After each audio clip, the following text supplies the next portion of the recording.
हम संगीता ठाकुर स्वागत करै छी अहाँ सबके अपन यूट्यूब चैनल मिथिला के नगरिया में। एहि चैनल पर मिथिलांचल से जुड़ल हर पावन तिहार के जानकारी, धार्मिक कथा आ पूजा पाठ से जुड़ल उपाय भेटत। अगर एहि सब के जानकारी चाहे छी तो चैनल के सब्सक्राइब कर लिया, नोटिफिकेशन से ऑन कर लिया, ताकि हम कोनो नया वीडियो डालब तो सबसे पहले पहुंचत अहाँ तक। आई के एहि वीडियो में एकटा शिव कथा सुनाब जे शिव चर्चा में सेहो चर्चा कऽ सकै छी। एहि कथा में सुनब जे एकटा ब्राह्मण के एकटा बैल केना बेटा बनि कऽ रहलनि। तऽ चलू आब कथा सुननाइ प्रारंभ करू। अगर कथा सुनऽ के शुरू केलहुँ तऽ कथा पूरा सुनब। एकटा नगर में एकटा ब्राह्मण छलथि, हुनका कियो नहि छलनि। ओ शिव के भक्त छलथि आ संगे संगे पंडित जी के काम सेहो करै छलखिन। गाँव घर में कियो पूजा हवन यज्ञ करबबथि तऽ ओ करबै छलथि। ब्राह्मण विवाह नहि केने छलथि तऽ हुनका परिवार में कियो नहि रहनि, तऽ कोनो घरक जिम्मेदारी रहनि नहि जे हमर घर परिवार केना चलत। ओ गाँव में केकरो पूजा करा दै छलखिन आ जे कियो जे किछु दै छलै वएह राखि लै छलखिन। ओ केकरो से अरबै नहि छलखिन जे दोसर पंडित जकाँ, पुरोहित जकाँ जे हमरा दक्षिणा में ई चाही ऊ चाही। हुनका घर में कियो रहनि नहि तऽ अपन कैला ऊ अरेथिन, जे हुनका भेटनि से ओ अपन राखि लै छलखिन। हुनका अपन घरक तऽ कोनो चिंता रहबे नहि करनि।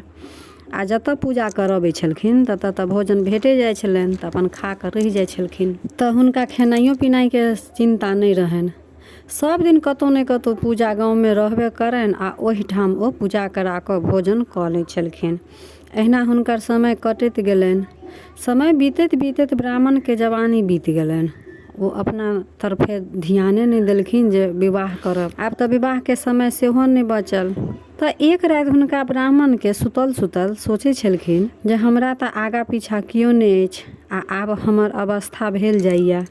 जवानी तऽ बड़ नीक कटल, आब बुढ़ापा आयल, अगर हमर अवस्था कमत, हम बीमार पड़ब तऽ फेर के हमर देख रेख करत, के खाना बना कऽ देत, के भोजन करत। आ कुछ धनो जमा नहीं केलहुँ जे बुढ़ापा में काम देत। बहुत रंग के हुनका मन में विचार आबऽ लगलनि। तऽ आब ओ यह सोचलथि जे किछु आब धन जमा करै लेल कोशिश करब जे बुढ़ापा में काम देत। से आब रोज गाँवे गाँवे घूमि कऽ पंडित के जिनका जरूरत हेतनि हुनका पूजा करबा देबनि आ दक्षिणा में जे भेटत उ जमा कऽ कऽ बुढ़ापा लए राखब। पहिले तऽ एके घर ब्राह्मण पूजा करबै छलखिन आ ओते हुनका भोजन भेट जानि, ओ खा कऽ अपन रहि जाइ छलखिन। फेर काल्हि लए सोचै नहि छलखिन जे फेर काल्हि की खायब। ओ भगवान भोलेनाथ पर छोड़ने रहथिन, जे भगवान के इच्छा हैत सएह हैत। परंतु आब हुनका विचार एलनि मन में जे आब बेसी जगह पूजा करायब आ बेसी धन जमा कऽ कऽ बुढ़ापा लए राखब। सएह सोचि कऽ सुतलथि आ भोरे उठि कऽ स्नान कऽ कऽ पूजा कऽ कऽ अपन गाँव घूमय लेल विदा भेलथि। तऽ कनी दूर गेलखिन तऽ एकटा बुढ़िया हुनका भेटलनि। ओ बुढ़िया ब्राह्मण से कहै छथिन, पंडित जी हम अहीं के बाट तकै छलहुँ। ब्राह्मण कहलखिन हमर बाट किया तकै छलहुँ, की बात अछि। बुढ़िया कहलखिन हमरा घर में एकटा गाय रहै, ओ मरि गेल। आब वएह गाय के आत्मा के शांति लेल एकटा हमरा पूजा करबा दिअ। पंडित जी तैयार भऽ गेलखिन, कहलखिन ठीक अछि, हमर तऽ कामे इएह अछि, चलू अखने पूजा करबा दै छी। बुढ़िया कहलखिन पंडित जी पूजा तऽ करा देब, लेकिन हम अहाँके दक्षिणा नहीं दऽ सकब। पंडित जी कहलखिन कोनो बात नहीं, जे अहाँके हैत सएह दक्षिणा देब, हम पूजा करबा। पंडित जी गेलखिन बुढ़िया के घर, पूजा हवन करबा देलखिन। जब पूजा समाप्त भऽ गेलै तऽ पंडित जी कहलखिन आब हमरा दक्षिणा दऽ कऽ विदा करू, हमरा और गाँव घूमय के अछि। बुढ़िया एकटा बछड़ा लऽ कऽ एलखिन आ पंडित जी से बछड़ा के रस्सी पकड़बा देलखिन हाथ में। हमरा लंग इएह अखन दक्षिणा अछि, एहि के सिवा कुछ नहीं अछि। अहाँ एकरा दक्षिणा रूप में यह बछड़ा लऽ जाउ। पंडित जी कहलखिन हम ई बछड़ा लऽ जाकऽ की करब, हमरा दक्षिणा नहीं देब तऽ कोनो बात नहीं, नहीं दिअ। लेकिन बुढ़िया कहऽ लगलखिन नहीं पंडित जी, बगैर दक्षिणा के पूजा पूरा नहीं मानल जाइ अछि आ हमर अवस्था सेहो घटल जाइया। आब हमरा बाद ई बछड़ा के कियो देख रेख करे वाला नहीं अछि, हमरा कियो नहीं अछि। यह बछड़ा के माय मरि गेलै, जेकर आत्मा के शांति लेल अहाँ पूजा करबेलहुँ। आब ई बछड़ा के हम देख रेख नहीं कऽ सकै छी, अहाँ लऽ जाउ आ एकर देख रेख करब। पंडित जी आब विवश भऽ गेलथि।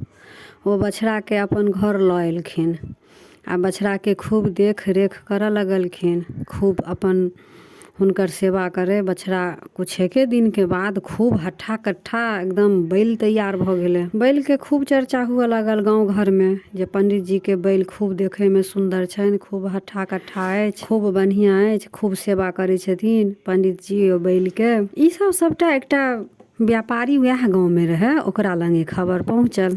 ओ व्यापारी अपन पंडित जी लंग आयल आ कहलखिन पंडित जी बैल अगर बेचब तो हमरा हाथे बेच लिया। पंडित जी मना क देलखिन, कहलखिन ई बैल बिकाऊ नहीं अछि, ई हमर बेटा अछि, से हम एकरा बेटा जकाँ सेवा करै छी, बेटा जकाँ रखै छी, से ई बैल नहीं बेचब। व्यापारी के ई अपन अपमान बुझेलनि जे हम हिनका से बैल कहै छियनि बेचै लए, ई नहीं बेचै छथि। तऽ ओ ओतऽसँ अपन खिसिया कऽ विदा भेलथि। फेर ओ जखन अपन घर जाइ छलखिन तऽ हिनका एकटा मनमे विचार आयल व्यापारी के जे पंडित जी अगर हमरा नहीं देलथि बैल तऽ हम हिनको लंग नहीं रह देबनि। ओ ओहि नगर के राजा लंग पहुँचल व्यापारी आ राजा से अपन कहऽ लगलखिन, व्यापारी अपन कहऽ लगले जे अपना गांव में जे पंडित जी छथि हुनका लंग ततेक सुंदर एकटा बैल अछि, ई बैल तऽ राजा महाराजा के पशुशाला में रहे के चाही।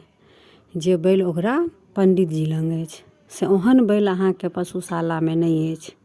ई राजा के एकदम भड़काऊ बात कहलकै व्यापारी।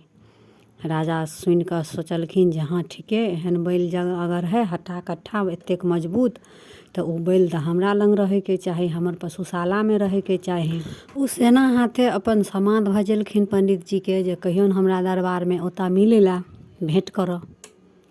पंडित जी गेलखिन तऽ पंडित जी के कहलखिन जे अहाँ मुँह मांगा दाम ओकर लऽ लिअ बैल के आ बैल हमरा दऽ दिअ। पंडित जी कहलखिन राजा साहब ई बिकाऊ तऽ नहीं छै, हम नहीं बेचब, ई हमर बेटा अछि, हम एकरा बेटा जकाँ रखै छी। राजा के ई बात सुनि कऽ बड़ तामस उठलनि। राजा कहलखिन हम आज्ञा दै छी बैल हमरा दऽ दिअ। पंडित जी कहलखिन राजा हम अपना मन से तऽ ई बैल नहीं देब, अहाँ राजा छी तऽ बलपूर्वक लऽ आउ बैल। तऽ ओ सेना के भेज कऽ बैल मंगा लेलखिन। ओ अपन पशुशाला में राखि लेलखिन आ ओतऽ के जे सेवक रहे जे पशुशाला के देख रेख करे ओकरा कहलकै ई बैल के खूब बढ़िया से देख रेख समय से भोजन उजन एकरा दिहे आ बढ़िया से राख। आब वो सेवक सब खूब सेवा करे लगल ओइ बैल के, लेकिन बैल के 3-4 दिन भ गेले उ नहीं कुछ खाए नहीं पिए, एकदम अपन आँखि से लोर खसे बैल के आ चुपचाप अपन पड़ल रहे छले। तऽ ई खबर राजा के देलकै सेवक ओतऽ के। राजा कहलखिन जे ई पशु अगर नहीं कुछ खेते आ मरि जेते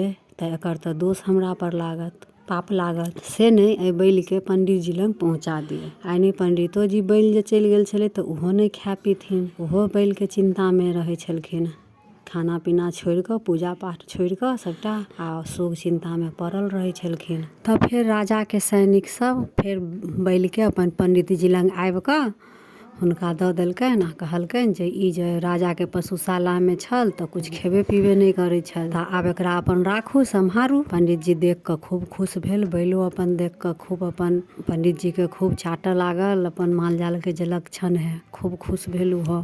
तऽ पंडित जी फेर अपन सेवा करऽ लगलखिन। तऽ पंडित जी फेर कुछ दिन बाद फेर हिनका अपन भविष्य ला चिंता हुअ लगलनि। तऽ एक दिन चिंता मग्न बैठल छल पंडित जी। तऽ बैल कहै छै पंडित जी किया चिंता में बैठल छियै। पंडित जी एनी आनी तकै छथिन जे एतऽ तऽ कोई नहीं अछि तऽ फेर के हमरा से गप करै अछि। तऽ बैल फेर कहै छनि पंडित जी हमही बजै छी जे किया चिंता में बैठल छी, की बात अछि। तऽ पंडित जी पूछलखिन जे बैल अहाँ बजै छी, तऽ कहलकै हाँ हम बजै छी। तऽ कहलखिन पंडित जी जे हमरा बुढ़ापा ला चिंता होइ अछि जे केना हमर दिन कटत, से कुछ हम धन जमा नहीं कऽ पबै छी। पंडित जी के बैल कहै छनि जे अहाँ चिंता नहीं करू, हमरा अहाँ काम पर लगाउ, जेना केओ हर जोतै ला, केओ माल ढुए ला, केओ बैलगाड़ी में जोतऽ ला जे हमरा कोई मांगऽ अबै अछि तऽ अहाँ नहीं दै छियै, से ओकरा हमरा दऽ दियौ, हम ओकर काम बढ़िया से कऽ देबै आ ओइके बदला जे धन देत तऽ अहाँ जमा करब। पंडित जी कहलखिन नहीं एते मेहनत वाला काम हम अहाँ से नहीं करायब, से नहीं रहऽ दियौ। लेकिन बैल खूब एकदम से जिद करऽ लगलखिन जे नहीं अहाँ दियौ सबके आ ओइके बदला जे धन देत अहाँ जमा करू। एकदम से वचन दिअ लगलखिन नहीं अहाँ हमरा बेटा मानलहुँ तऽ हमरो कुछ कर्तव्य निभाबऽ दिअ। पंडित जी तैयार भेलखिन गाँव घर में कह देलखिन जे जकरा बैल के जरूरत पड़त उ लऽ जाओ आ हमरा अपन ओइके बदला कुछ धन दऽ देब। बैल अपन खूब काम करऽ लगल गाँव घर में, जे केओ लऽ जाए एकदम से बढ़िया से काम करऽ लगले बैल। तऽ सब खुश रहे, जकरा जरूरत पड़े पंडिते जी के बैल लऽ जाए छलन आ ओइके बदला धन दै छलन। हिनका खूब बढ़िया से धन हुअ लगलन। तऽ एक दिन वएह व्यापारी के जे पता लगले जे पंडित जी दै छथिन धन के बदला में, हमरा नहीं देलक, तऽ उ एक रात अपन खूब 2-4 गो मुस्टंडा के लऽ कऽ आ उ सोचलखिन जाइ छी आ बैल के लऽ कऽ अपन भागि आयब। तऽ जाकऽ पंडित जी सुतल रहथिन, बैल के अपन खोलि कऽ रस्सी लऽ कऽ लऽ जाए लगले। बैल खूब हल्लो करे, पंडित जी उठू, हमरा लऽ जाइया। ई सब देख कऽ तऽ ओतऽ के जे ओकर जे मुस्टंडा सब रहे ओकरा तऽ डरो भेलै आ ओकरा मारि पीट कऽ बैल एकदम से अधो मरा कऽ देलकै। खूब मारलकै पीटलकै ओकरा बैल ओइ मुस्टंडा सबके।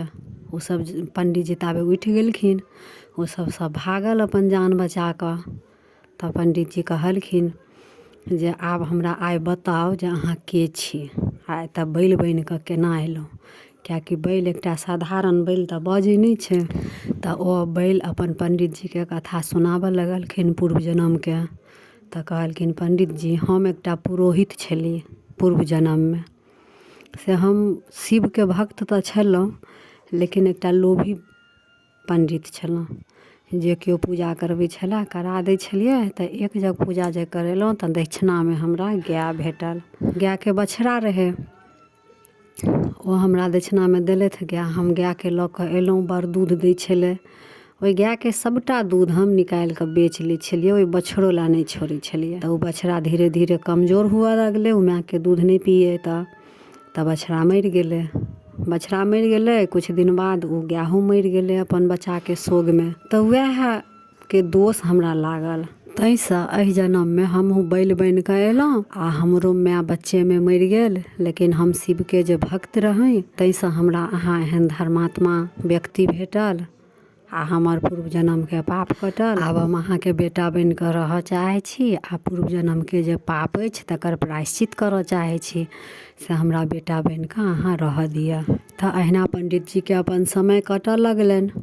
बैल अपन बतियाथिन पंडित जी सँ आ ओनाहिते गाँव के लोक सब मांगि कऽ लऽ जानि। हुनका खूब धन जमा भऽ गेलनि आ बुढ़ापा जखन एलनि तऽ उ अपन धन रखने छलथि, अपन नौकर चाकर राखि कऽ अपन सबटा क्रियाक्रम करबबै छलखिन। खेनाइ बनबै लए सबटा लए सबकुछ लए अपन नौकर चाकर रखने रहथिन। हुनका तऽ बैल से खूब पाइ भऽ गेल छलनि। फेर अंत में शिव भक्त छलनि, दुनू के अपन खूब बढ़िया से जीवन कटलनि। अंत समय में अपन शिव लोक प्राप्त भेलनि। तऽ इएह रहै शिव कथा। तऽ दुनू केओ के खूब नीक जकाँ जीवन कटलनि, किएकि बैल से कमा कऽ खूब धन जमा कऽ लेलथि पंडित जी, अपन नौकर चाकर राखि कऽ सब कुछ करबबैत आ अंत समय में शिव लोक के प्राप्त भेलनि। तऽ इएह रहा एकटा शिव भक्त के कथा। तऽ कथा केहन लागल कमेंट में भोलेनाथ के जयकारा जरूर लगायब। आ वीडियो नीक लागल तऽ लाइक शेयर सब्सक्राइब कऽ कऽ मैथिली भाषा के सपोर्ट जरूर करब। जय मिथिला।